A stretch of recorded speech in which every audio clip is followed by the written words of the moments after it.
Delhi High Court judge's response raises more questions than answers amid ongoing probe. In a dramatic twist to the controversy surrounding the discovery of alleged burnt cash at his residence, Justice Yashwant Verma has issued a 6-page clarification empathetically denying any involvement and calling out the media for spreading inaccurate narratives. His response addressed to Delhi High Court Chief Justice Devendra Upadhyay challenges the very foundation of the claims against him, leaving the case shrouded in mystery. Justice Verma's letter, which surfaced on the Supreme Court portal late Saturday, states unequivocally, "No cash was ever placed in that storeroom by me or my family. I strongly denounce the insinuation that the alleged cash belonged to us." The storeroom in question, where a fire broke out on the night of March 15th, was not part of his main residence and remained unlocked, accessible to many. According to him, his staff who were present at the scene that night saw no trace of currency burnt or otherwise, yet photographs and videos circulating in the media suggest otherwise. Who is telling the truth?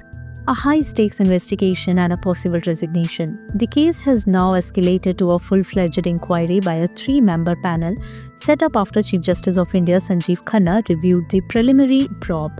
Should the panel find merit in the allegations, Justice Verma may face a difficult choice: resign or face the prospect of impeachment.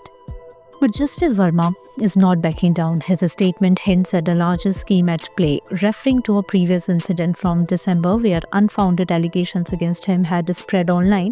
He questioned whether this was part of an orchestrated campaign.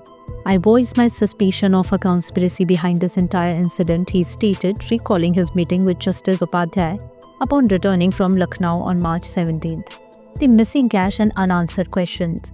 Perhaps the most puzzling aspect of this controversy is the cash itself, or the lack of official records confirming its existence. Justice Verma pointed to a report prepared by Chief Justice Upadhyay's secretary, who visited the site immediately after the fire and reportedly found no currency there.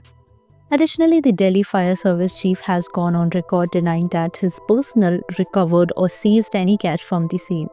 So if no officials found cash, how did the videos or photographs of burnt currency emerge?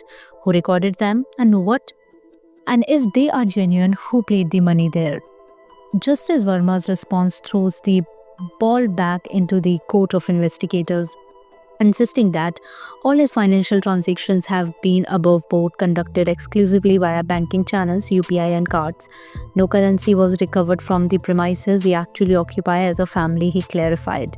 Yet with a high-level probe underway, mere denials may not be enough to put the matter to rest. A judge under scrutiny and a cash that won't fade away. The controversy has reached a boiling point, with the judiciary now at the center of an unprecedented scandal. If the committee's findings do not absolve Justice Verma, the ramification could be career-ending. On the other hand, if his claims of a conspiracy hold water, it raises a chilling question: who is trying to frame a sitting High Court judge and why? As the probe unfolds, all eyes remain on the judiciary's next move. Will this case unravel a deeper controversy, or is it simply a misunderstanding spiral out of control? One thing is certain: the truth, whatever it may be, is yet to fully emerge. For more updates, subscribe to our YouTube channel TSW News. News that reveal the truth.